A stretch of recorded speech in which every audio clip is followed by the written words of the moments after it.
वो लोग बैठे हुए हैं जो पहले भेड़ बकरियां चराते थे। ये बेसिकली एक मखसूस ट्राइब है जिसने ये काम शुरू किया और 90% अब भी वही कर रहे हैं। ये क्राइम उन्होंने शुरू किया था कि सिम तो उनके पास आ गए किसी भी तरह से। उसके बाद जो शुरू में बेनज़ीर इनकम सपोर्ट प्रोग्राम की उन्होंने कॉल करनी और वहाँ से ये शुरू हुआ। पूरे गांव का गांव ये काम करने लग गया। पूरा एक वीडियो बनाते हैं जो आपके सोशल मीडिया पे आपके व्हाट्सएप पे आ जाती है। कार जो है ना वो निकली है, 20 लाख रुपए निकले हैं कि अब इन्होंने ट्यूशन सेंटर खोले हुए हैं। यूरोप तक ये अब फ्रॉड इनका फैल चुका है और इनकी माशाल्लाह जो इस तरह की जो फ्रॉड मनी है वो दुबई और डिफरेंट कंट्रीज में अब आती है। अब आपको अक्सर ये एक जो मैसेज आता है व्हाट्सएप के ऊपर, ये दो लफ्ज़ मखसूस हैं, करोला को किरोला कहेंगे, 20 लाख को 20 लाख कहेंगे। ये जो अली रज़ा एक करेक्टर है, बेसिकली उसको ये रिकॉर्डिंग करवाने के पैसे मखसूस मिलते हैं और वो सरगोदा के सबर्ब में गांव में क्रिकेट खेलता है। तो अब ये बहुत ऊपर लेवल तक चले गए हैं, महंगे महंगे वकील हायर किए होते हैं। वो जो स्कैमर्स थे जो उस वक्त साइकिल के ऊपर या 125 बाइक के ऊपर फिरते थे, जिसमें आप ये फॉर्च्यूनर लगा लें, किया स्पोर्टेज लगा लें, V8 लगा लें, उनके ऊपर गोल्डन नंबर लगा के वो स्कैमर उसमें घूम रहे होते हैं।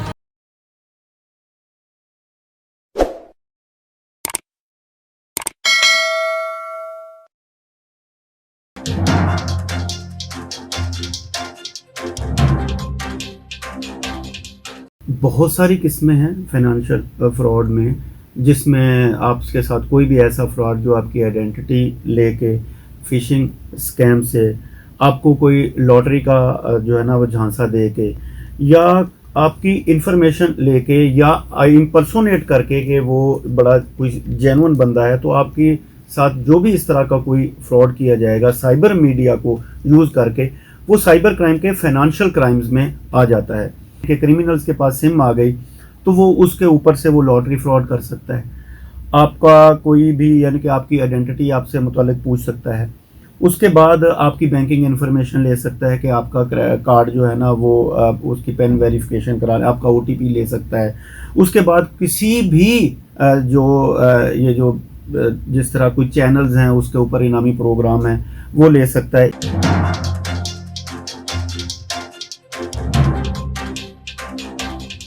वंस आपने अपनी कोई भी OTP शेयर कर लिया, आपसे अपनी सीक्रेट इन्फॉर्मेशन शेयर कर ली, तो ना बैंकिंग आपके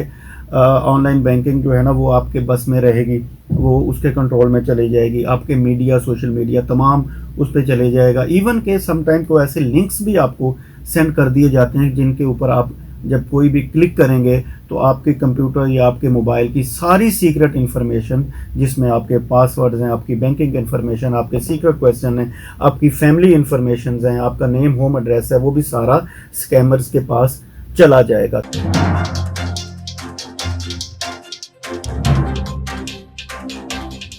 हमने 2020 में एक ऑपरेशन किया था पंजाब में। सिंध से हमारी पूरी टीम गई थी, पंजाब की पूरी टीम ने हमारा साथ दिया था। उसमें हमने पुलिस की भी हेल्प ली थी। वहाँ पे जो पंजाब के अपर पंजाब के रिमोट एरियाज़ में, गांव में बैठे हुए स्कैमर्स ये काम कर रहे होते थे, तो वहाँ पे हमें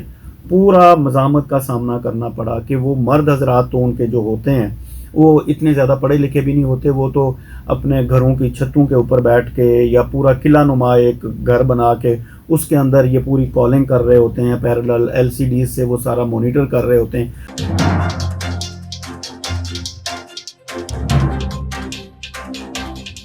ये बेसिकली एक मखसूस ट्राइब है जिसने ये काम शुरू किया और 90% अब भी वही कर रहे हैं। तो जिस वक्त लॉ इन्फोर्समेंट जहाँ हम लोग जाते हैं उनको पकड़ने के लिए, तो पूरी मज़ाहमत होती है, उनकी ख़वातीन पूरी ट्रेंड होती हैं कि अगर पुलिस आ गई है या FIA आ गई है तो उनको हमने अपने घरों में, चाहे हमारे पास सिम को लोकेट करने का कि वो एग्जैक्ट पिन कहाँ पे है, कहाँ बैठा, तो हमारे पास साथ जो भी होगा वो उनके ऊपर प्रॉपर हमला भी होता है और हमने ये सारा कुछ फेस भी किया है। तो वो बैठे होते हैं और पीछे फिर वो जितनी देर में हम लोग जाते हैं तो इनकी विजिलेंस 5-6 किलोमीटर पहले से स्टार्ट हो जाती थी कि जो ही हमारी जो है ना वो साफ ज़ाहिर है कि हमने अगर कोई लोकेटर की वैन लेके जानी है, हमारी अपनी पुलिस के साथ हमारी पूरी नफरी है, हम वर्दी में हैं, तो वो पहले उन तक इन्फॉर्मेशन चली जाती थी। वो 10 मिनट पहले ही गायब हो जाते। गायब कैसे होते थे कि उनके घरों के पीछे खेत थे, तो उनके अंदर जाके वो छुप जाना। तो बड़ी मुश्किल से ये ऑपरेशन कामयाब होता था। हम उनको फिर पकड़ते भी थे, उनसे सिमें भी बरामद होती, वो मोबाइल भी बरामद होते थे और उनसे डाटा भी बरामद होता, सब कुछ होता और उनके ऊपर हम केसेस भी रजिस्टर करते।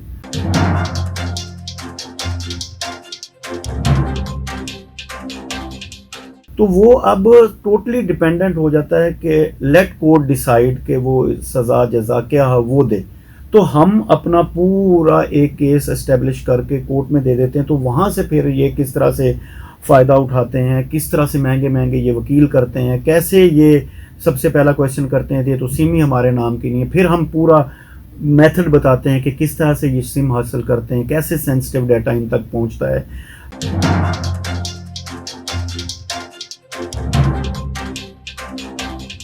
हम शुरू हुए थे फैसलाबाद और पिंडी भटियाँ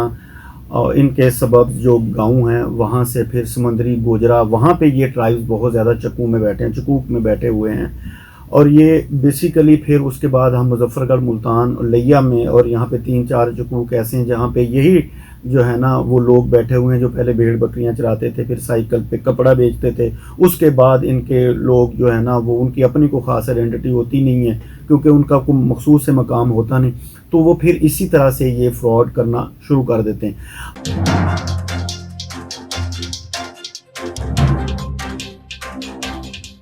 अब एक ऐसा स्कैमर जो एक गांव में बैठा हुआ है, उसके पास वो डिवाइस जिसको हम BVS डिवाइस कहते हैं, जिससे सिम भी इशू होती है, जिससे पैसे भी निकलते हैं और जो वेरिफिकेशन भी करती है, वो डिवाइसेस कैसे आती हैं। यहाँ पे शुरू होता है जो इलॉजिकल टारगेट दे देती हैं मोबाइल कंपनियां कि अगर आप आज एक फ्रेंचाइज 200 सिम बेचेगी तो हर सिम में उसको 30 रुपए मिलेंगे और यूज़र को इतना मिलेगा। तो वो अपना जो इलॉजिकल एक टारगेट पूरा करने के चक्कर में वो डिवाइस स्कैमर्स तक पहुंच जाती है, जिससे वो सिमें तो इशू हो जाती हैं, उनका तो टारगेट पूरा हो जाता है, लेकिन वो स्कैम में यूज़ होती हैं।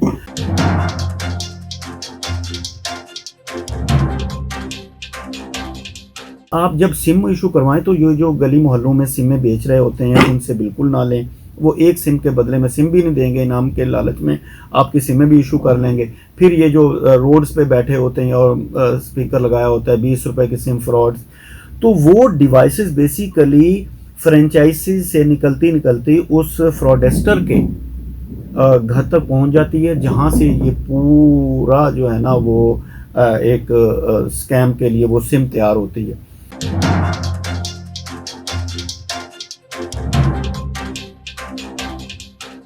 अब ये हम तो एंड तक इन्वेस्टिगेशन करते हैं कि फ्रेंचाइजी से पूछा जाता है आपने किसको दी, फिर आगे किस तरह से गई, ठीक है ना, और फिर इसके ऊपर कितनी सिमें इशू हुई, कितनी यूज़ हुई। फिर इजी पैसा या जैज़ कैश के नुमाइंदे भी साथ होते हैं। अब देखें आपकी ये जो मनी है इजी पैसा या जैज़ कैश में, ये तो आपकी डिजिटल मनी है, इसके ऊपर कोई सिक्योरिटी नहीं है, चाहे यहाँ ये निकल जाए, इनकी कोई इंश्योरेंस नहीं है। लेकिन ये ऐसा कुछ नहीं है, अगर चले गए या आ गए इसके ऊपर कोई चेक एंड बैलेंस नहीं है। तो बेसिकली जो फैसिलिटेशन थी कि आम यूज़र को कैसे पैसे पहुंचाने या लेके आने हैं, वही बदकिस्मती से वही मीडियम क्राइम में ज़्यादा यूज़ हो रहा है।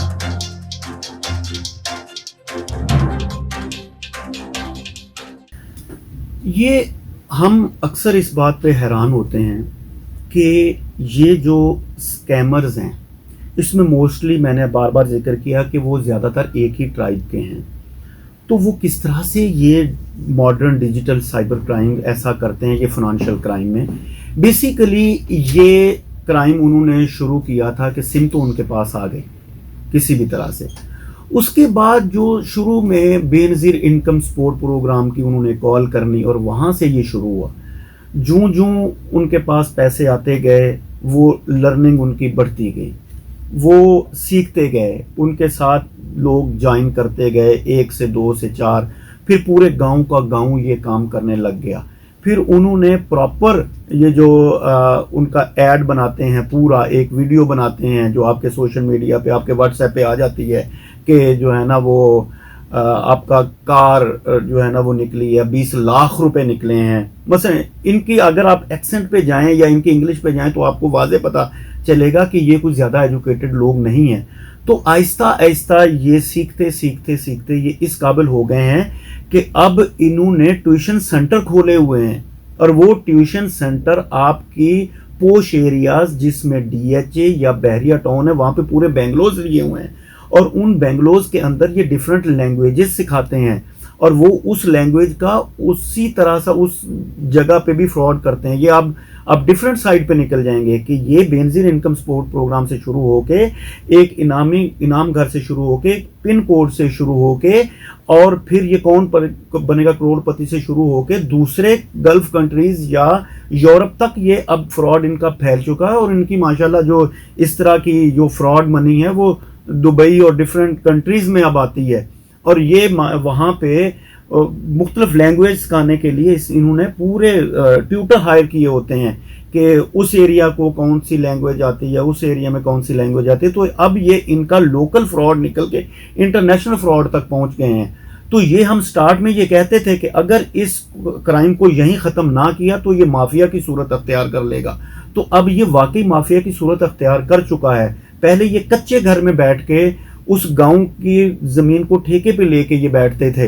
अब ये उस ज़मीन को परचेज भी करके अपने किले नुमा घर के अंदर बैठ के अपने आप को 10 गुना इन्होंने सिक्योर कर लिया हुआ है। State in with in state बनने की तरफ ये क्राइम जा रहा है। तो जिस वक्त तक मैस कैंपेन पूरी जो स्टेक होल्डर्स हैं वो पूरी तरह से तवज्जो दे के इस क्राइम को ख़त्म करने की तरफ नहीं जाएंगे, ये मज़ीद बढ़ता बढ़ता जाएगा और आपकी ये इंटरनेशनल रेपुटेशन भी आपकी कंट्री की ख़राब हो सकती है। जिस वक्त दूसरों को ये पता चला कि ये जो कॉल्स आ रही है ये स्कैमर्स बैठे कहाँ पे हैं, इससे इस तरह के ग्रोह पकड़े जाते हैं और ये सारी चीज़ें फिर हम कोर्ट के हवाले भी करते हैं, प्रॉपर उनको ट्रायल की तरफ भी लेके जाते हैं। लेकिन बदकिस्मती से थोड़ी थोड़ी जो कि कहीं पे कानून में सिकम मौजूद है या किसी तरह से भी ये जो है ना वो उस चीज़ का फ़ायदा उठा के इनको वो सज़ाएं नहीं मिलती जो सज़ाएं इनको मिलनी चाहिए, जिसका ये फ़ायदा उठाते हैं। और जिस वक्त बार बार एक ही बंदा 1, 2, 3 बार पकड़ा जाता है तो फिर वो बताता है कि भाई हम तो छूट गए थे, हमें तो कोई सज़ा नहीं मिली, यही सज़ा है ना, तो बस हम आ गए बाहर। उसने फिर यही काम करना है, उसने फिर वही फ्रॉड करना है।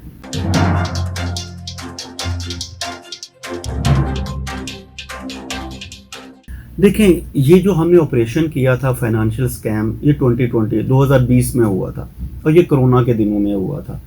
कोरोना के दिनों में जिस वक्त सारी चीज़ें जो है ना वो बच्चे भी घर बैठ के पढ़ रहे हैं, तो ऑनलाइन बैंकिंग शॉपिंग भी घरों में बैठ के हो रही है, तो उस वक्त ये स्कैमर फ्रॉडस्टर बहुत ज़्यादा जो है ना वो आम हो गए थे और इन्होंने बहुत ज़्यादा ये इस तरह का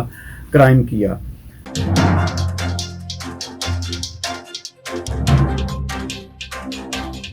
इसमें मखसूस करैक्टर था और वो बार बार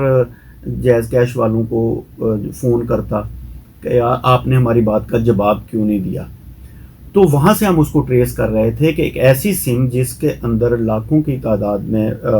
लाखों रुपए आ चुके हैं, ठीक है, और वो पैसे भी कैसे क्या थे, मुख्तलिफ़ किस्म के फ्रॉड थे, चाहे किसी का OTP ले लिया, चाहे किसी का इनाम की लालच में ले लिया, चाहे किसी का जो है ना वो कहा कि आपका जो है ना वो क्रेडिट कार्ड हमने वेरीफाई करना है, या आपके घर में किसी भी मोबाइल कंपनी का टावर लगना है, तो वो जो टावर लगना है उसके लिए आप एक अकाउंट खुलवाएंगे, उस अकाउंट में आप इतने पैसे जमा करवाएंगे, फिर आपको उसी अकाउंट में चेक आएगा, तो वो उसकी इंफॉर्मेशन लेके उसमें जो मौजूद पैसे जमा करवाए होते थे वो भी उन्हीं सिमों पे चले जाते थे जो फ्रॉड की सिमें थी, जो हमने बर वक्त ब्लॉक करवा दी थी जैज़ कैश और इजी वाला पैसा वालों को कह के। और वो उनको खुलवाने के लिए वो स्कैमर्स बार बार कॉल करते थे और वो उनकी कॉल रिकॉर्डिंग आती थी, फिर हमसे उनसे ख़ुद भी बात करते थे। तो इस तरह वो एक मखसूस करैक्टर होते, तो पता चला था कि ये जो कॉल कर रहा है बंदा, ये बार बार जो है ना ये पहले भी 2 से 3 बार वहाँ पे फैसलाबाद में ये पकड़ा गया है और ये बेल पर है और ट्रायल का सामना भी ये करता है। तो वो इतने यानी कि आदी हो चुके थे कि वो जो है ना वो ये काम करते थे।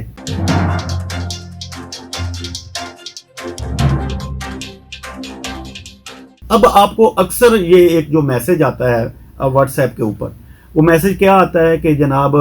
कुवैत में या गल्फ में एक कुरानदाजी हुई है जिसमें इतने व्हाट्सएप के नंबर जो है ना वो स्कैन हुए, उसमें आपकी 20 लाख रुपए टोटल किरोला, ये दो लफ्ज मखसूस हैं, करोला को किरोला कहेंगे, 20 लाख को 20 लाख कहेंगे और 20 लाख पहले कहेंगे, किरोला बाद में कहेंगे। ये आपको जब मैसेज आता है, ये जो अली रजा एक करेक्टर है बेसिकली उसको ये रिकॉर्डिंग करवाने के पैसे मखसूस मिलते हैं और वो सरगोदा के सबर्ब में गांव में क्रिकेट खेलता है, उसको भी हमने बाकायदा जो है ना वो आइडेंटिफाई किया, इंटेरोगेट किया हुआ है।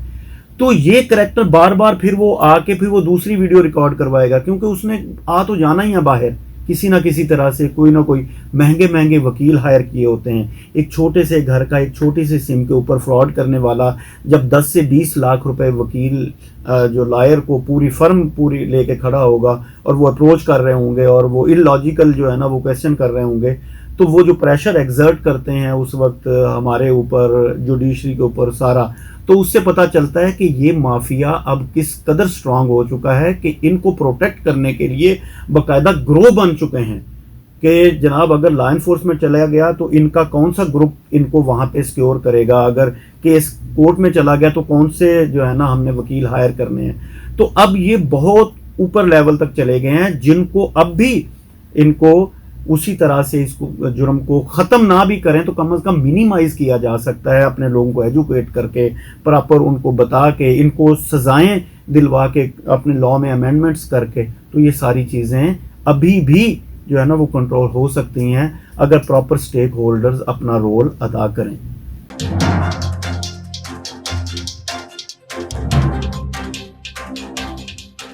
अब वो जो स्कैमर्स थे जो उस वक्त साइकिल के ऊपर या 125 बाइक के ऊपर फिरते थे, जब अब हम उनको उनकी प्रोफाइलिंग देखते हैं तो वो महंगे महंगे घर तो खरीद ही रहे हैं, वो महंगी महंगी गाड़ियां जिसमें आप ये फॉर्च्यूनर लगा लें, किया स्पोर्टेज लगा लें, V8 लगा लें, उनके ऊपर गोल्डन नंबर लगा के वो स्कैमर्स उसमें घूम रहे होते हैं और वो सारा जो पैसा जिससे ये चीज़ें खरीदी होती हैं वो सारी स्कैम मनी है। तो ये किस तरह से अपने आप को इन्होंने इस क्राइम, छोटे क्राइम से लेके बड़े क्राइम तक लेके गए हैं, तो ये अगर आप पूरी इसमें स्टोरी को कवर करें तो आपको पता चलेगा कि इनका रहन सहन का तरीका भी किस तरह से, और छोटे क्राइम से बड़े क्राइम तक, छोटी गाड़ी से बड़ी गाड़ी तक का सफर कितनी जल्दी इन्होंने तय किया है।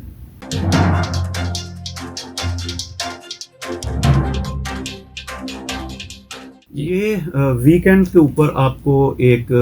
मखसूस वीडियो आती है कि मैं किसी भी इनाम घर की तरफ से या चैनल की तरफ से एक मैनेजर या डायरेक्टर बात कर रहा हूँ और मेरा नाम अली रज़ा है, ठीक है ना। तो वो कुरानदाजी जो हुई है उसके अंदर ये एक आपका 20 लाख रुपए का इनाम और टोयोटा करोला गाड़ी निकली है, ठीक है ना। तो आप अभी जो है ना हमारे सुपरवाइज़र से राब्ता करें, सुपरवाइज़र से राब्ता करें, वेज़र कहता है, सुपरवाइज़र से राब्ता करें और ये अपना इनाम लें।